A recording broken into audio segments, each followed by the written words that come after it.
Hello, how's it going? I'm back again with the next English Harmony video episode. Today's topic is about a very important aspect of learning and improving the English language, namely, learning new English words.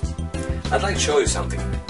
This is a typical dictionary I used to carry with me at all times. I was writing all new English words in it on a daily basis, and I memorized them by repeating a good few number of times, every day, many times a day.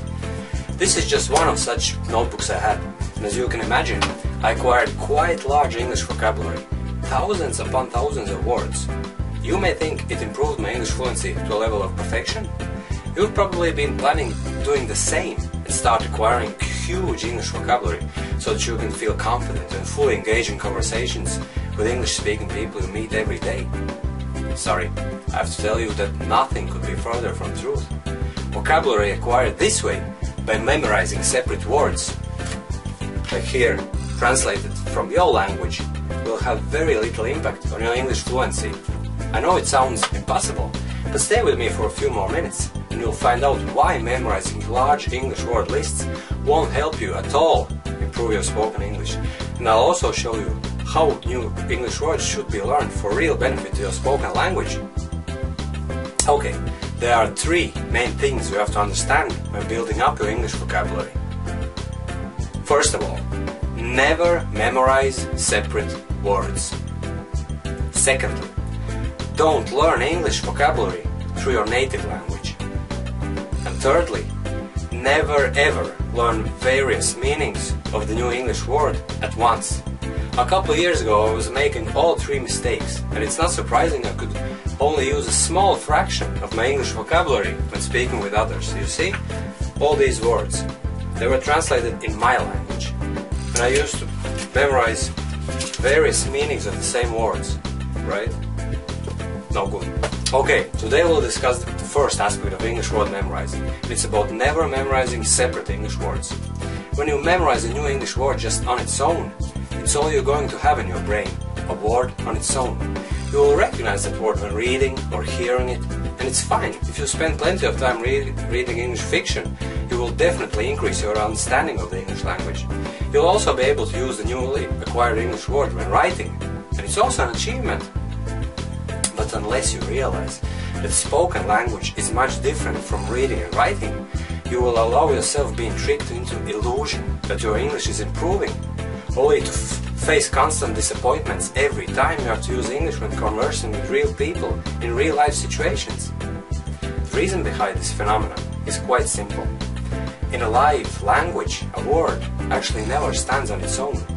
It always goes hand in hand with some other words, and if you want to be able to use a new English word as part of spoken language, you need to know in what context the new word is commonly used. Let's say, for example, you're learning a new English word, to shun. Okay, you write it down into your pocket dictionary, followed by translation in your language. Most likely your translation will say that the verb to shun means to avoid, to keep away from something. Alright, you have the English word shun memorized, and that's another word added to your English vocabulary. Now, how are you going to use that word? Can you say things like, I need to shun lifting heavy objects because my back hurts? Or, I usually shun eye contact when speaking with people as it makes me uncomfortable. Can you say those sentences? No, they will make no sense whatsoever to a native English speaker, because the word shun just can't be used in such context. Personally, I would use the word shun when saying things like, did you know Joanne was shunned by her school friends? Meaning that the others avoided contacting Joanne and were probably bullying or harassing her, right? So when you're writing the new English word in your dictionary, always put it into context. Write the whole sentence down so that you can see how the word is actually used. Write, he is shunned by his friends, and then describe what it means. His friends avoid him, ignore him. So what you're doing now is, you're actually learning the abstract meaning of the whole word combination, instead of just learning one separate word. From now on, whenever you'll be telling someone about some person having issues, like being bullied or harassed by other people, you'll be able to use the word shun in the correct context. She's being shunned by someone, or he's being shunned, or whatever. But if you just learn the word shun on its own with translation in your language, you'd have a very small chance of getting it right. You would recognize the word when hearing it or reading it, but you know what? just knowing the word is not enough to be able to use it. This is the exact reason why so many foreign English speakers understand much more than they're able to say. When they hear someone else speak English, they think, wow, I understand everything that I'm hearing now, so how come that I can't speak the same? Well, my friends, it's all because their English vocabulary isn't acquired the natural way, through context.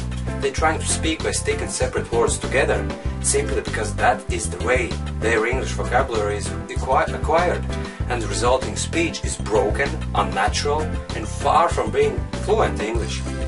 So it's the first thing you should start implementing right now if you want your English to improve. Always write down the new words in your dictionary in a sentence and memorize the whole word combination to associate the abstract meaning with it. Using direct translation of a separate English word as a foundation for your vocabulary is not going to improve your spoken English, so stop doing it now if you still do it. Okay, that's it for today, and thanks for watching. Next time I'll tell you about the other aspect of acquiring English vocabulary and eliminating your native language from the whole process. Thanks for watching me again, and see you soon!